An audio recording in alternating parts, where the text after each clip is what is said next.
Temos ouvido a palavra do irmão amado Rodrigo Lage sobre avivamento. A palavra que vou dar nesta manhã tem tudo a ver com a continuidade do tema. Ainda que não vou falar de avivamento em si, o tema é outro, mas vou falar de um tema que muitos gostam e precisamos ouvir. Vou falar de milagres. Quantos querem ver milagres na sua vida? Quero dizer de antemão que o avivamento é um milagre, é um feito notório. Não é uma coisa comum, mas é algo excepcional. A pergunta foi a última fase do Rodrigo Lage. Oremos para que Deus nos envie, nos mande o avivamento. Sabemos que, historicamente falando, todos os avivamentos no mundo começaram com oração. Eu quero dizer de antemão, quero insistir nisso, e é o tema da palavra hoje, que só orar não basta, por incrível que pareça. Temos que criar um ambiente propício na igreja, em nossas vidas, em nosso coração, para que o avivamento aconteça. É sobre isso que eu quero falar. Há um princípio na palavra de Deus, que vou explorar agora pela manhã, que Deus se move quando o homem se move primeiro. O texto que vou ler vai nos ajudar a entender isso. Texto muito conhecido, 2 Crônicas, capítulo 7, versículo 14, diz o seguinte: E se meu povo, obrigado, que se chama pelo meu nome, comece a guardar o que ele pede, se humilhar, por isso que eu disse que sua oração não basta. Começa com se humilhar e orar e me buscar a minha face, se converter dos seus maus caminhos, então ouvirei dos céus. Observe que orar é um componente, é um elemento, mas não o único. Orar só não basta.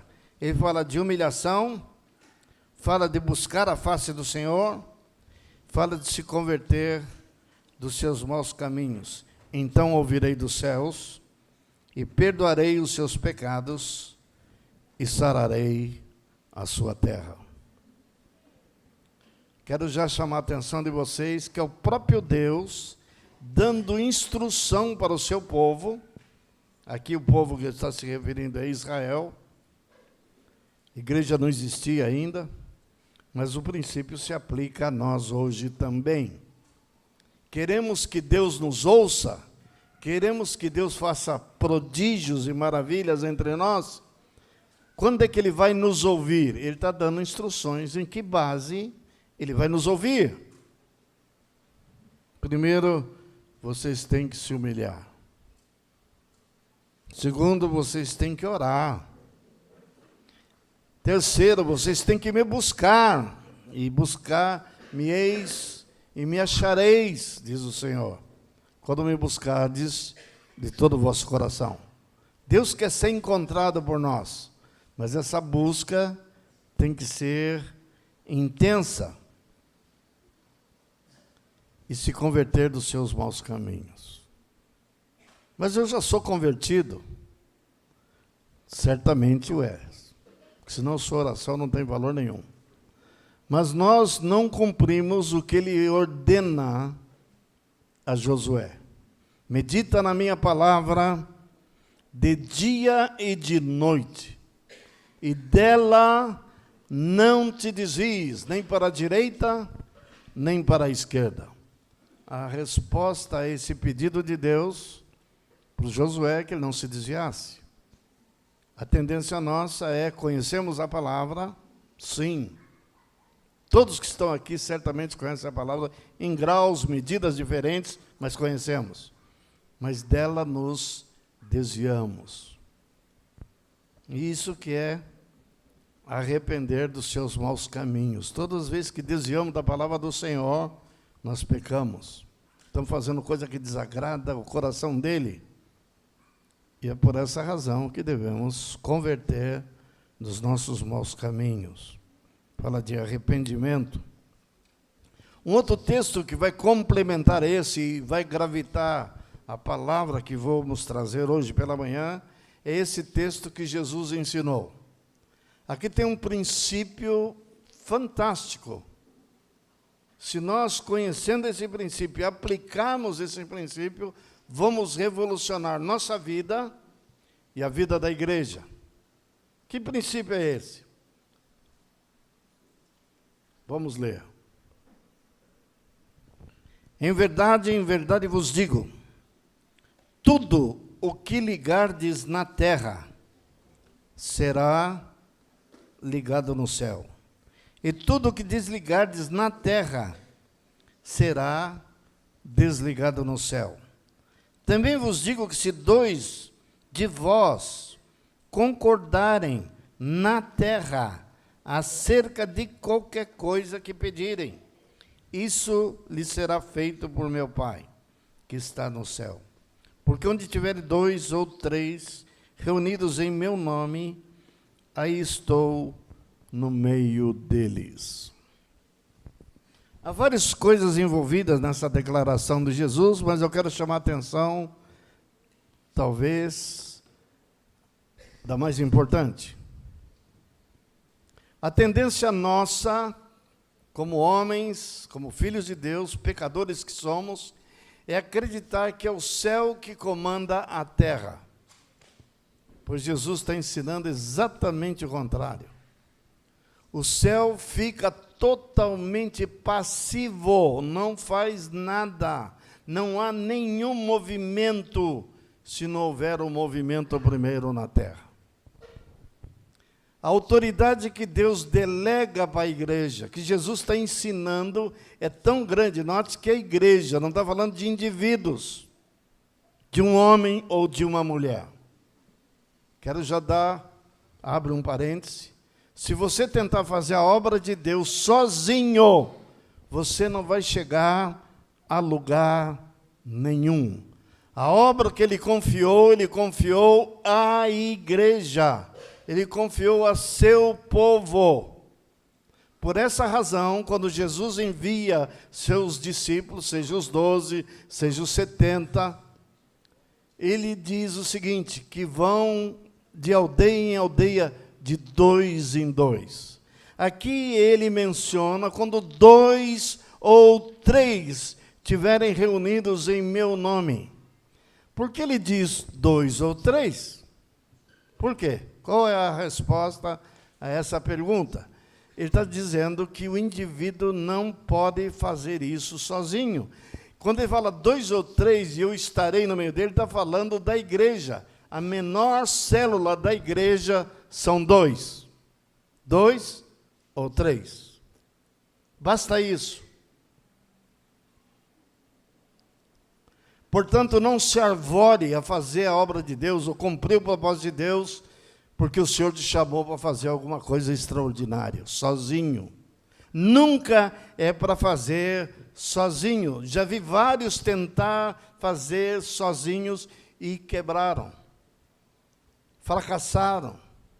Sofreram dano. Já vi uma missionária, quis ser missionária lá no Afeganistão. Sozinho. Desastre. Sozinho. Ir para a Amazônia com os índios, sozinha. Não é possível. Por que não é possível? 2 ou 3. E diz mais, se esses 2 ou 3, não basta estar juntos, como estamos aqui, tem uma congregação muito grande aqui, estamos juntos. Mas não basta estar junto, sentadinho, lado a lado. Tem que pôr-se de acordo. Às vezes, marido e mulher não estão de acordo a respeito de tantas coisas. Na igreja, tudo que vamos fazer para o Senhor, nós temos que pôr-nos de acordo. Se não estivermos de acordo, nós não conseguimos mover o céu. Olha que Jesus disse, quando 2 ou 3 estiverem de acordo, tudo que pedirdes a meu Pai, Ele vai atender. Tem que haver unidade de propósito, unidade de metas, de alvo. Pedir em uníssono. 3 pessoas juntas tem que pedir em uníssono, a mesma coisa. Se tem 10, os 10 têm que pedir, como no Pentecostes. Reuniram no Pentecostes quanto? 120. O que estão pedindo no dia do Pentecostes? Uma coisa. Que o Senhor cumprisse a promessa que tinha feito através do profeta Joel. Através de Jesus, quando eu for, eu e meu Pai enviaremos o Espírito Santo. Não saiam de Jerusalém, até que do alto sejais revestidos de poder. Não saiam. Os 120 estavam de acordo. E foram atendidos. Agora já vou chamar a atenção para o princípio inerente a essa declaração. Eu disse e afirmei, vou afirmar mais de uma vez, tem 12 itens alistados aqui, em que quem toma a iniciativa, quem parte para a ação, não é Deus primeiro. Sempre é o homem. Não há uma única exceção que Deus toma a iniciativa. Interessante. Vai cumprir o que Jesus falou, que a terra comanda o céu. Imagina um interruptor de luz, não tem nenhum aqui, né? Pedimos para Deus, Senhor, acende essas lâmpadas. Não vai acender, porque o interruptor está aqui. Nós pensamos que o poder está no céu, e de fato está. O Senhor está sentado à destra da majestade nas alturas. O poder está todo lá. Mas o poder do céu só é liberado quando da terra parte um comando, uma ordem. Não que nós ordenamos o céu a fazer algo, mas nós intercedemos, nós pedimos, nós rogamos, e Deus atende. A Bíblia vai ensinar que o corpo edifica-se a si mesmo. Está lá, Paulo escreve, tanto em Efésios como em Colossenses, que o corpo edifica a si mesmo. Guarde bem esse princípio, o corpo tem que agir, o corpo tem que operar, o corpo. Nós temos que nos pôr de acordo. Estamos querendo avivamento, todos têm que estar de acordo. Se tem gente do contra, não quer, está remando contra, vai atrapalhar. Foi por essa razão que Jonas, tendo conhecimento do que o navio estava numa tempestade e estava prestes a afundar, depois de jogar tudo fora, o excesso, ele falou, quem está provocando essa tempestade sou eu. Jogue eu no mar e a tempestade vai passar. Dito e feito, jogaram ele no mar, a tempestade passou. Eu quero perguntar para vocês, quem está aqui do contra, como Jonas estava, era para ir para Nínive, ele não queria ir. E ter a coragem de falar, pode me jogar na água. Um dia eu estava aflito, olhando para a Lagoa Rodrigo de Freitas, no Rio de Janeiro. Eu era pastor de uma comunidade que reunia na Lagoa.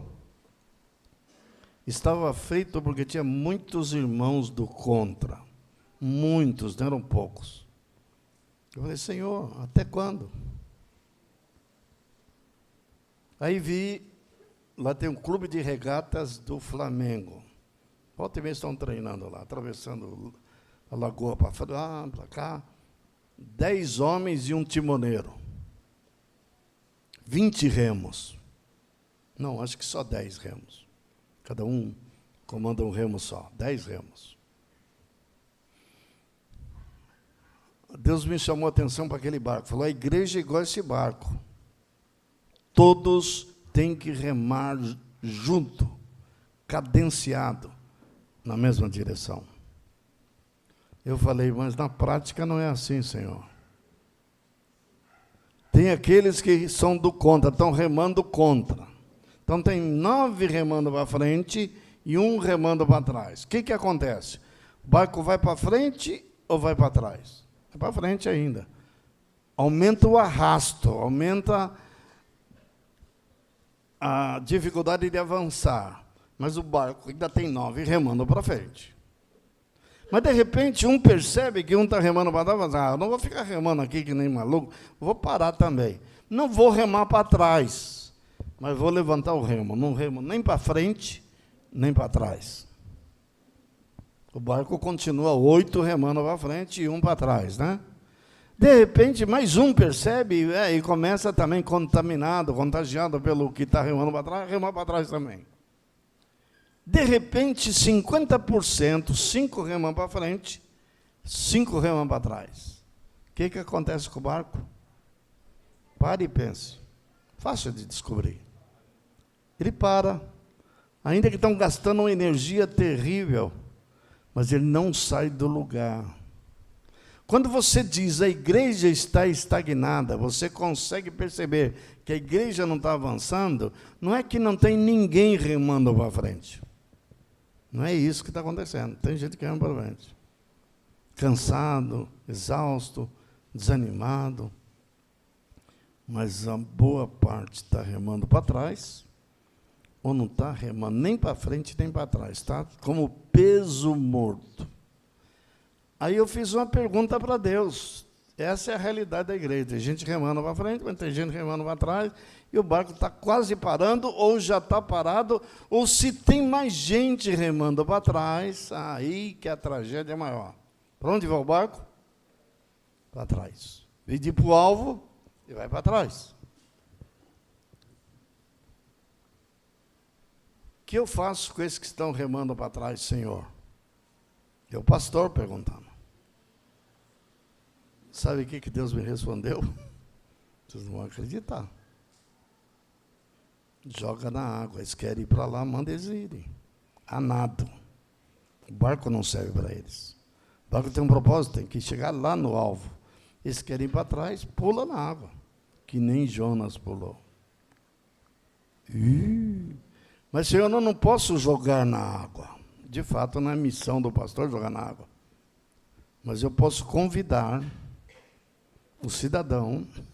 No caso do Jonas, eu tenho certeza que agarraram o Jonas, subiram com ele, uns 10 homens segurando ele, tiraram lá do porão, 1, 2, e jogaram na água. Imediatamente. Já que é a salvação. Irmãos, uma pequena parábola, né? A palavra de hoje é para você que se está na inércia, sem fazer nada, sem cooperar com o chamamento do Senhor para nós como sacerdotes que somos do corpo. Nos mobilizarmos para a obra, para fazer algo para o Senhor. Quero corrigir-me. Não é para fazer algo pelo Senhor, mas fazer algo com o Senhor. E é esse o tema da mensagem. Como é que podemos cooperar com Deus, como Paulo diz? Eu plantei, Apolo regou e o crescimento veio de Deus. Nós somos cooperadores de Deus. Por que Deus age como Ele age? É um mistério. Ele se autolimitou. É claro que Deus podia fazer a coisa sozinho desde o princípio. Mas Ele decidiu não fazer. Ele decidiu contar conosco para realizarmos a sua obra, cumprirmos o seu propósito. Se Adão e Eva não recebessem a ordem, crescei e multiplicai, enchei a terra.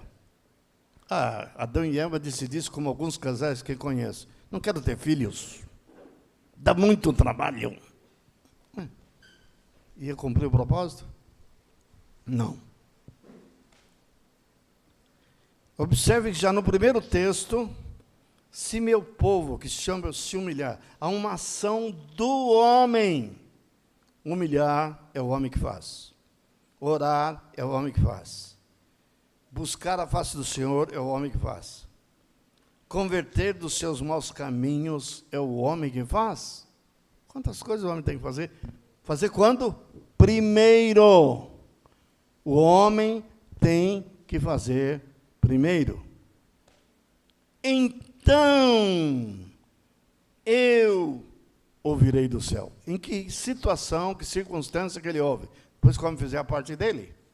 E se o homem não fizer a parte dele? Responda para mim, o que Deus fará? Respondam. Nada. Como assim? Ele não quer que a gente tenha avivamento? Ele não quer curar a nossa terra?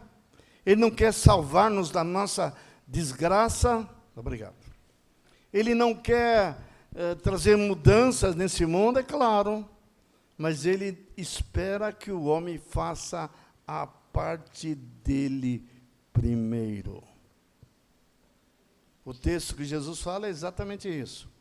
Que o homem toma a iniciativa, o homem se move e o céu se move. O homem liga na terra, é ligado no céu. O homem desliga na terra, é desligado no céu.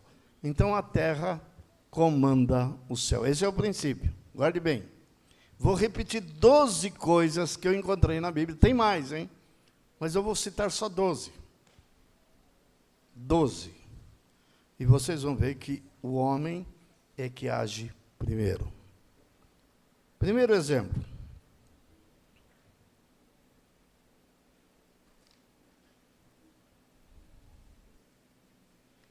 Ressurreição de Lázaro. Um dos milagres mais fantásticos. Ressurreição. Jesus chega diante da cova, da sepultura do Lázaro. Tinha uma pedra que certamente pesava mais de 1000 quilos. Era comum colocar a pedra na entrada da caverna. Aquele que tem o poder de dar vida ao morto não podia falar e a pedra saísse? Ele não tem poder para fazer a pedra se mover? Sim ou não? Sim. Quem pôs a pedra ali? Um homem. A quem ele pede para remover a pedra? Os homens. Tirem a pedra. Não pergunte por que tem que ser assim. Você vai ver esse princípio se repetindo inúmeras vezes. Tire a pedra. Vamos supor que os homens, sabendo que Lázaro está morto há 4 dias, falam, não vamos tirar pedra nenhuma. Se tu quiser, tu tira. Eu não vou tirar. Ninguém aqui vai tirar. Não vão mover um dedo sequer. Lázaro estaria até agora lá esperando Jesus pedir para ele sair da tumba. Mas felizmente os homens foram lá e, com força, 10 homens, 20 homens empurraram a pedra. E aí sim, a porta aberta, Jesus faz algo que só ele pode fazer. O milagre. O milagre vai acontecer.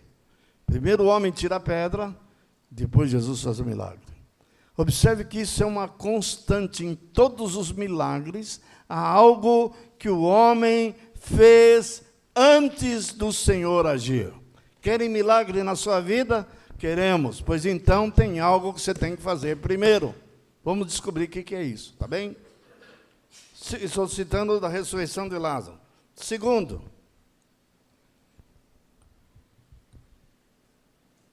ele chega para Pedro.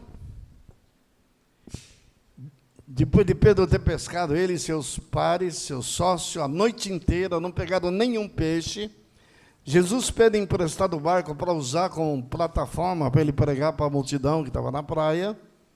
Depois de usar o barco por 1 hora ou 2, ele talvez como um sinal de agradecimento pelo uso do barco, sol alto, 10 horas, 11 horas da manhã, não é hora de pescar, quem é pescador sabe disso.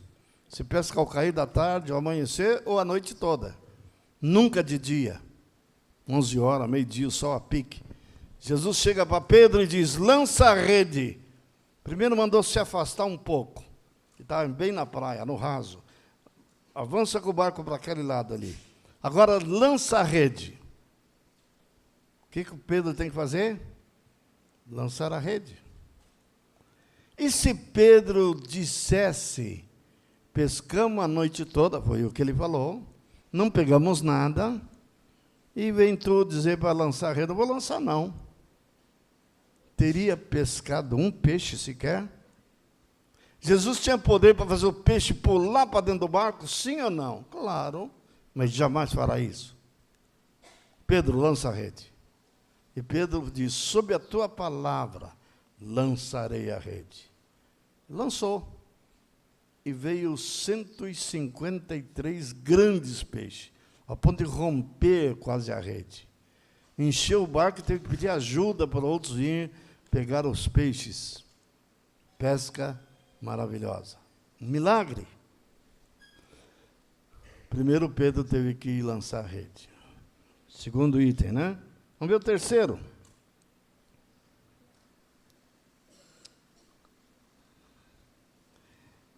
Deus disse para Paulo que dá o crescimento. Ao que ele dá crescimento? A semente. Quem que plantou a semente? Deus ou o homem? O homem. Queremos que a planta nasça sem plantar semente. Não vai nascer nunca. Plante a semente. Queremos que as pessoas se convertam sem pregarmos o Evangelho. Não vai ter conversão nunca. Temos que plantar a semente. Tem que regar a semente. E o crescimento vem de Deus.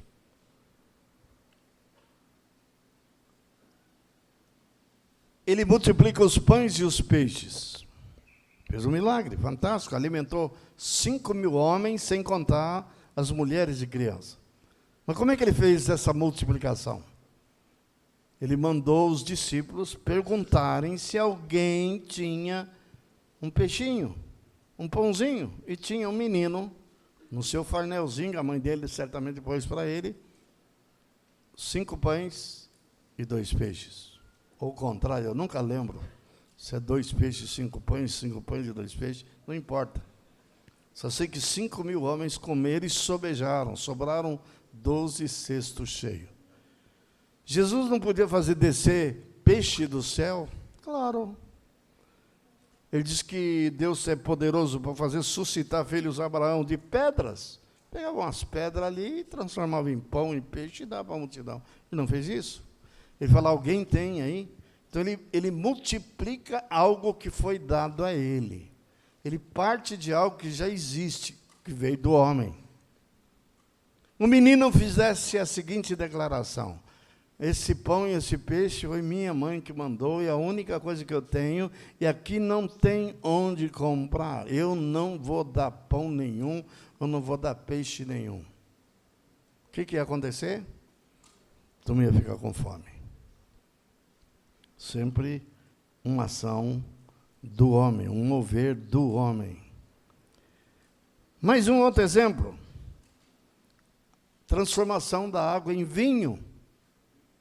Acabou o vinho, diz o copeiro, o mestre. Acabou.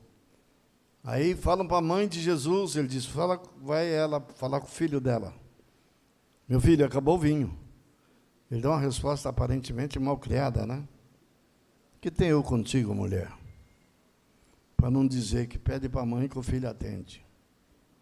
Não é bem assim, não. Pede para a mãe. Aí ele pega e manda encher as talhas de água.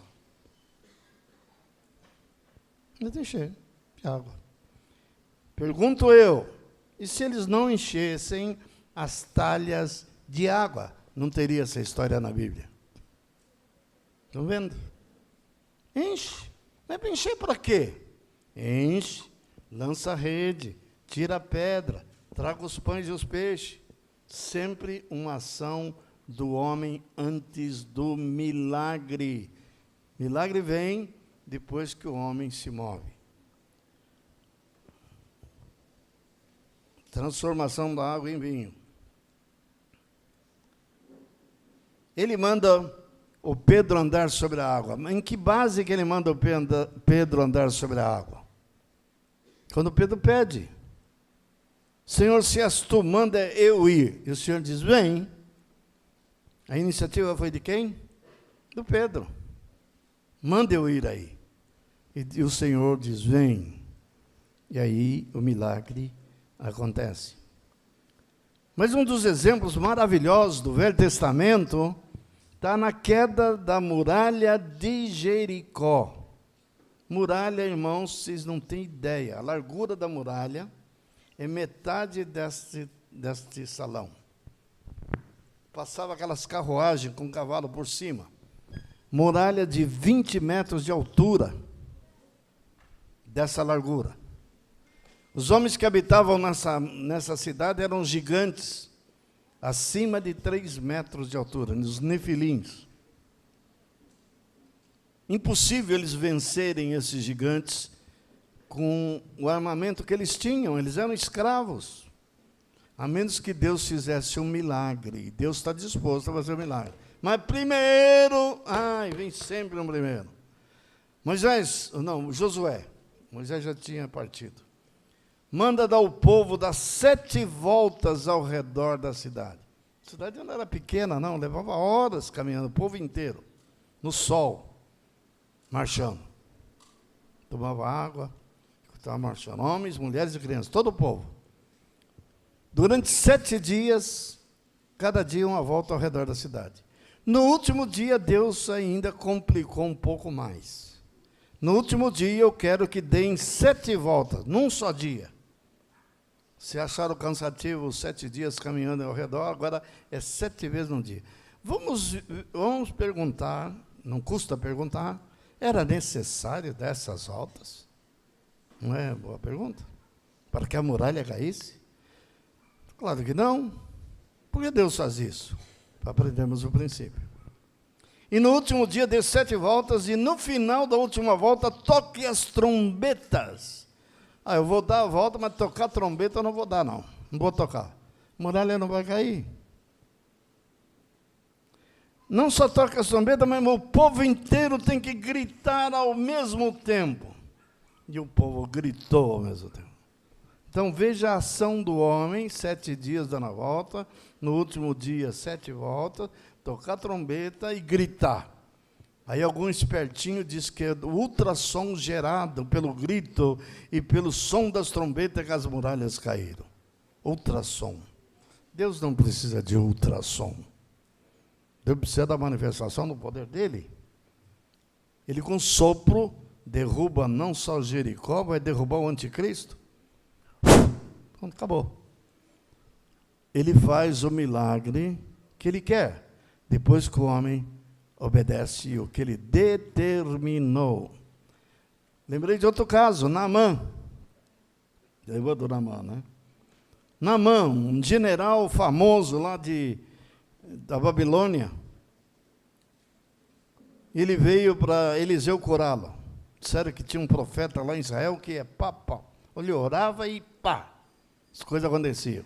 Chegou lá, o Eliseu, parece até meio pretensioso, ele não saiu para atender o general, ele não foi falar com o general. Mandou Geazi, o servo dele. Pergunta o que ele quer. Ele quer ser curado da lepra, era leproso. Uma menina que era escrava na casa dele, tinha sido levada de Israel, que deu a notícia que tinha um profeta chamado Eliseu, que ele orava e as pessoas eram curadas. Aí o Eliseu manda o Geazi dizer para o general, vai ao Rio Jordão e mergulhe 7 vezes. O general ficou indignado. Quando ele olhou para o Jordão tem, em alguns lugares, não é todo lugar não, água barrenta, águas vermelhas. E ele falou isso. Lá na minha cidade tem rios com água muito mais limpa que esse Jordão aí da águas barrentas. Eu não vou mergulhar coisa nenhuma. Que palhaçada é essa? Estaria com lepra até hoje. Não, já teria morrido, claro. Aí o servo dele diz assim, meu senhor, nós viemos de tão longe, foi um sacrifício chegar aqui. Não custa nada tentar, né? Mas por que 7 vezes? Por que não na primeira vez? Por que não na segunda vez? 7 vezes. E foi lá um dia, mergulhou. Outro dia, outro dia. Na 7ª, quando é que ele foi curado? Só na 7ª. 7ª vez, ele ficou limpo. O homem tem que fazer, Deus faz depois. O homem se move, Deus se move.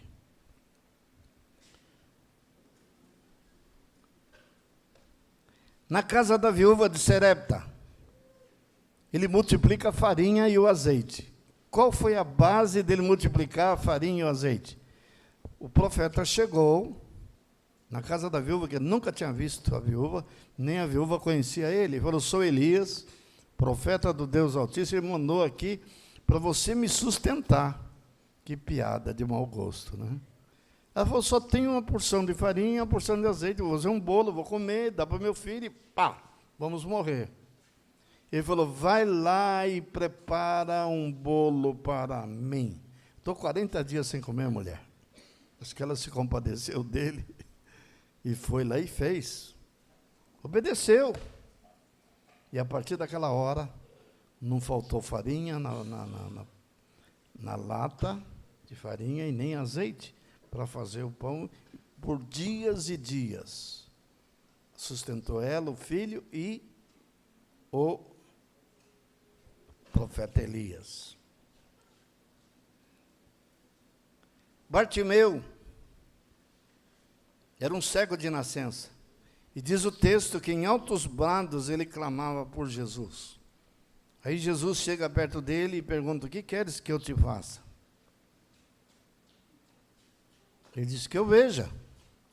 Da mesma forma, os 10 leprosos que procuraram Jesus. Jesus pergunta, o que vocês querem que eu faça? Que nós fiquemos limpos. Jesus diz, eu quero. Vai lá, se apresenta. Aí, ó, o homem fazendo. Para os sacerdotes.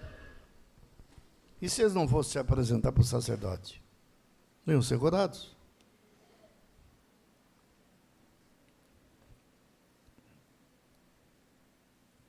E por último, quero citar Pentecostes. Era promessa. Só que Jesus deu uma ordem. Diz, não saiam de Jerusalém, até que do alto sejais revestidos de poder. Não saiam. Vamos supor que aqueles discípulos ficaram um dia, ficaram 2, ficaram 3, 4, cansaram. Jejum. Uma casa, 120 homens e mulheres.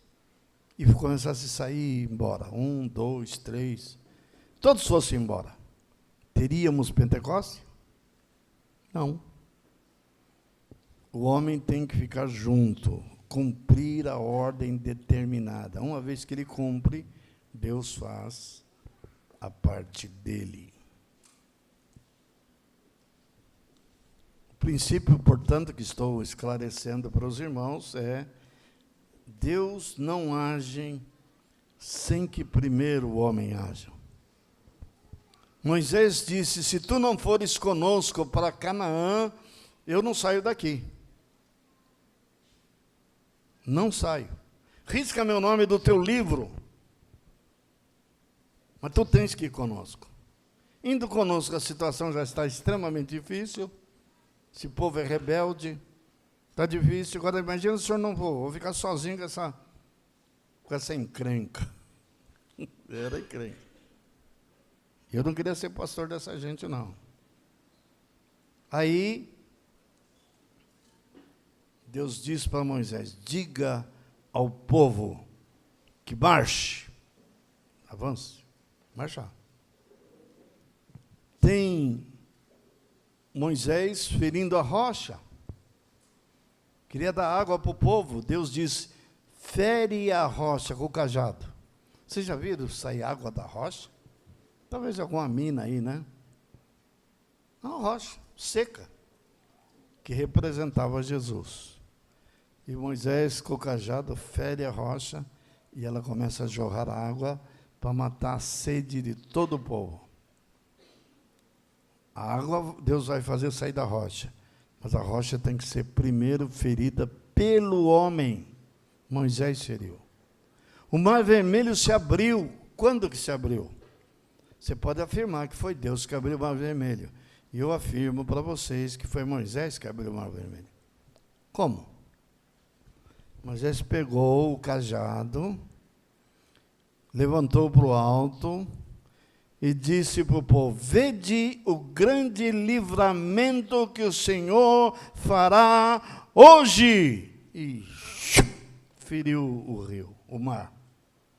Naquele momento, o mar se abriu. Chegando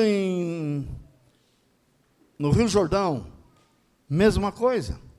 O rio só se abriu quando eles pegaram, os sacerdotes iam na frente, puseram o pé na água. Pôs o pé na água, o rio parou de correr e abriu para o povo passar. Terra seca. Esse é um princípio dominante do Velho e no Novo Testamento. Nós temos o direito de quebrar esse princípio e obter os milagres da parte de Deus? A resposta é não.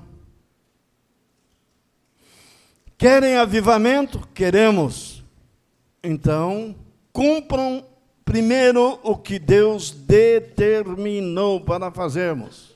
E se nós não fizermos o que cabe a nós fazermos, seja remover a pedra, encher as talhas com água, trazer os pães e os peixes, ferir a rocha, não haverá milagres. Deus é Deus de milagre, mas Ele conta comigo e com você para que o milagre aconteça. Nós somos cooperadores com Deus. Eu me movo, Deus se move. Eu paro, complete a frase. Deus para. Se você sente que estamos parados, pode estar parado. E não está acontecendo nada, não. Então, pode estar certo que estamos falhando naquilo que nos cabe fazer. Amém? Nossa responsabilidade aumenta. E muito. Eu tinha essa inquirição. Por que não acontecem mais milagres portentosos? Cegos de nascença ver, coxos andando, ressurreição dos mortos. Se na igreja primitiva tinha isso em abundância, se em alguns lugares do mundo isso tem acontecido, e entre nós não. Deus me respondeu: vocês estão deixando de fazer a parte que lhes cabe. Façam e vocês verão. Creiam e vocês verão a glória de Deus. Amém? Deus é um Deus, quero terminar aqui, que a especialidade dele é dar. E uma palavra-chave que é relacionada com Deus é derramar. Jesus usa isso quando diz: o Pai derrama chuva sobre justos e injustos. Pentecostes é o derramar do Espírito Santo. Romanos 5,8 diz que o amor de Deus é derramado, a palavra derramar aqui é chave, em nossos corações, pelo Espírito. Se alguém precisa de sabedoria, peça a Deus que a todos dá e não lhes impropera. Peça com fé e nada duvidando, pois o que duvida é semelhante a ondas do mar, que se agita de um lado para o outro. Homem de ânimo dobre, não suponha que alcançará alguma coisa do Senhor. Não podemos pedir com ânimo dobre, crendo e duvidando, crendo e descrendo. Creia, creia, e o Senhor fará.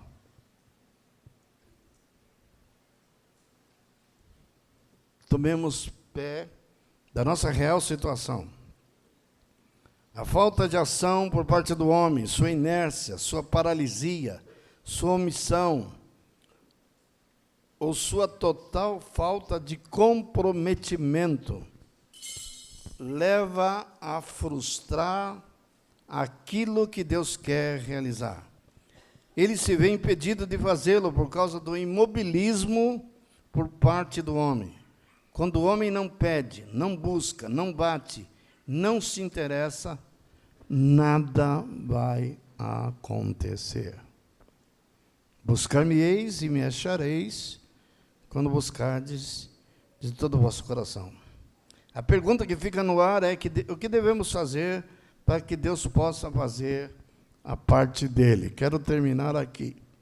Eu alistei 4 coisas que devemos fazer. Só 4. Está tudo ao nosso alcance. Note bem, nossa parte antes da parte dele. Em primeiro lugar, devemos, de uma vez por todas, ter um comprometimento total com o Senhor e seu reino. Devemos, como fez Josué, escolher a quem servamos, de fato. Ele disse a todo Israel: escolhei hoje a quem servais, a Deus ou a Baal. Devemos definir logo de entrada a quem somos leais, a quem queremos de fato servir. Não podemos jamais nos enganar e achar que é possível servir a 2 senhores ao mesmo tempo. Não. Essa escolha entre Deus e Baal demonstra que não podemos ficar em cima do muro. No reino de Deus não há lugar para neutralidade, igual na Revolução Francesa. Na época diz que perguntava: você é pró-revolução ou anti-revolução? Alguns franceses equivocadamente diziam: sou neutro. Falavam. Paulo que conhece a história. O que falava Paulo? Guilhotina. Eu sou neutro, não tem neutralidade. Ou você é a favor, e assim é o reino de Deus. Ou você é pró-Jesus, ou é contra. Ou você ajunta, ou você está espalhando. Se você tem certeza que não está juntando nada, então você está espalhando. Essa escolha entre Deus e Baal demonstra que não podemos ficar em cima do muro numa neutralidade imaginária, sem servir a ninguém. Essa escolha é necessária, é urgente, ela leva a uma confissão de entrega, de consagração, de compromisso, de confissão de pecado, de arrependimento por termos vivido para nós mesmos, agradando em primeiro lugar nosso próprio ventre, em detrimento de buscarmos a glória do Senhor. Em segundo lugar, devemos, nessa entrega, doar ao Senhor o nosso tempo em sacrifício no seu altar. Não podemos nos gastar e viver somente para nós mesmos e nossos projetos pessoais, seja a nossa carreira, nosso trabalho, nossa família, nossos sonhos, nossas ambições. O Senhor jamais espera que vivamos dessa maneira. A razão de estarmos aqui na terra não é essa. Ele espera que geremos filhos para Deus. Jesus veio ao mundo para gerar filhos para Deus. A doação do seu tempo era absoluta, 100%. Eu falo: bom, mas ele era Jesus. Vamos para Paulo. Paulo também era 100%. Pedro, João, todos eles, 100%. Largaram família, largaram tudo. Largaram o trabalho deles. Pedro tinha uma empresa de pesca. O sócio dele era João e o irmão dele, Tiago. Deixou tudo para seguir Jesus. Paulo disse em Corinto: de boa vontade me gastarei e me deixarei gastar em prol de vossas almas. Se mais vos amo, serei menos amado? Em Isaías 53, Jesus diz, profeticamente: Jesus, vendo o fruto do seu penoso trabalho, a sua alma se alegrou. Que fruto era esse que fez com que sua alma se alegrasse, senão uma quantidade infinita de filhos, que ele um dia há de apresentar diante de seu pai e dizer: eis aqui estou e os filhos que me deste. Devemos doar, isso é um desafio, pelo menos o dízimo do nosso tempo. Desafio para os irmãos. Queremos que Deus faça algo tremendo entre nós, pelo menos 10% do nosso tempo, exclusivamente para o Senhor. Vamos nos engajar em projetos que resultem em bênção para muitos. Em terceiro lugar, devemos consagrar 10% de nossa renda, para que haja recursos no altar para fazer frente às necessidades da obra.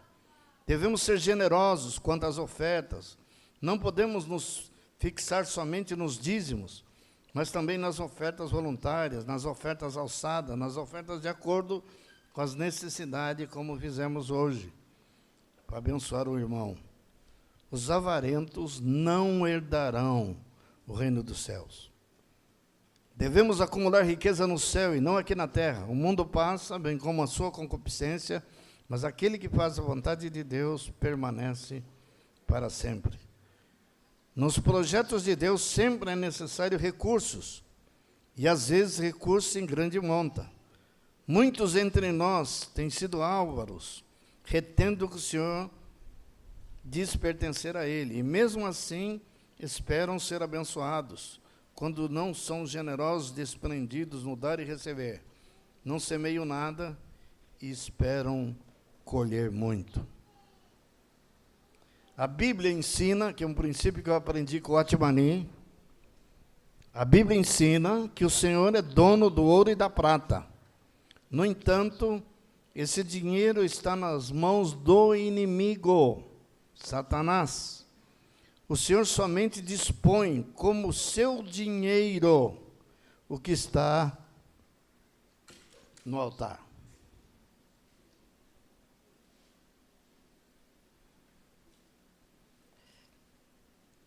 Portanto, consagremos ao Senhor as primícias da nossa renda.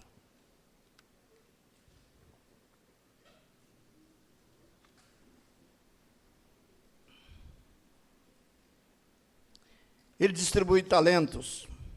Não diga que você não tem capacitação nenhuma. Para um ele dá 5, para outro ele dá 3, para outro ele dá 1. O que recebeu 5, multiplicou por outros 5. O que recebeu 3, multiplicou por outros 3. E o que recebeu 1, pegou e enterrou na areia. Dizendo, meu Senhor é cruel. Dá medo dele. Então, quando ele vier e pedir contas, eu vou entregar o que ele me deu.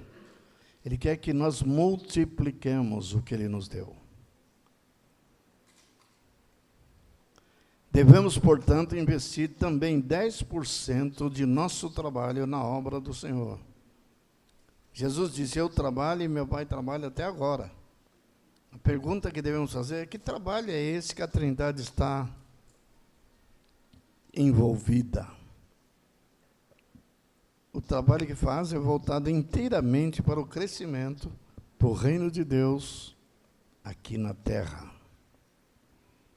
Podemos nós estar a parte desse trabalho maravilhoso? Por acaso eles não esperam que haja da nossa parte engajamento nessa tarefa?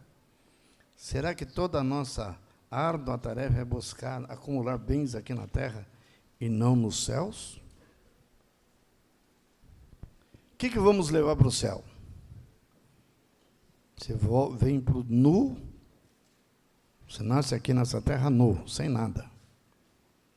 Aí você trabalha desse inteirinho entre a vida e a morte, que nem doido, para deixar tudo aqui.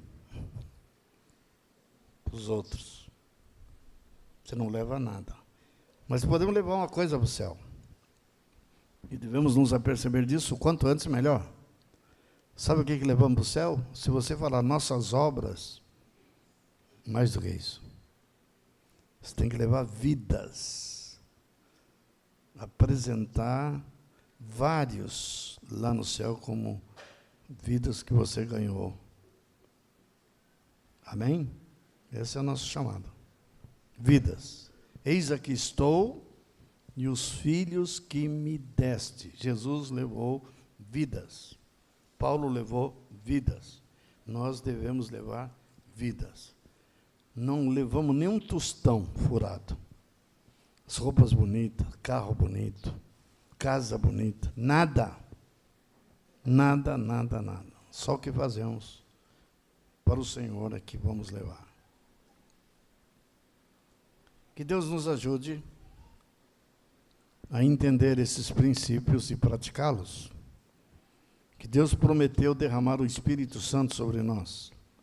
Ele prometeu derramar amor sobre nós. Ele prometeu derramar poder sobre nós. Ele prometeu a seu povo a dar muito fruto. Pai, limpa, poda, para que produza muito fruto. E nisto Ele é glorificado. Não podemos dar fruto sem estar cheio do Espírito Santo, batizado com o Espírito Santo. Não podemos derramar amor se o amor de Deus não é derramado em nossos corações.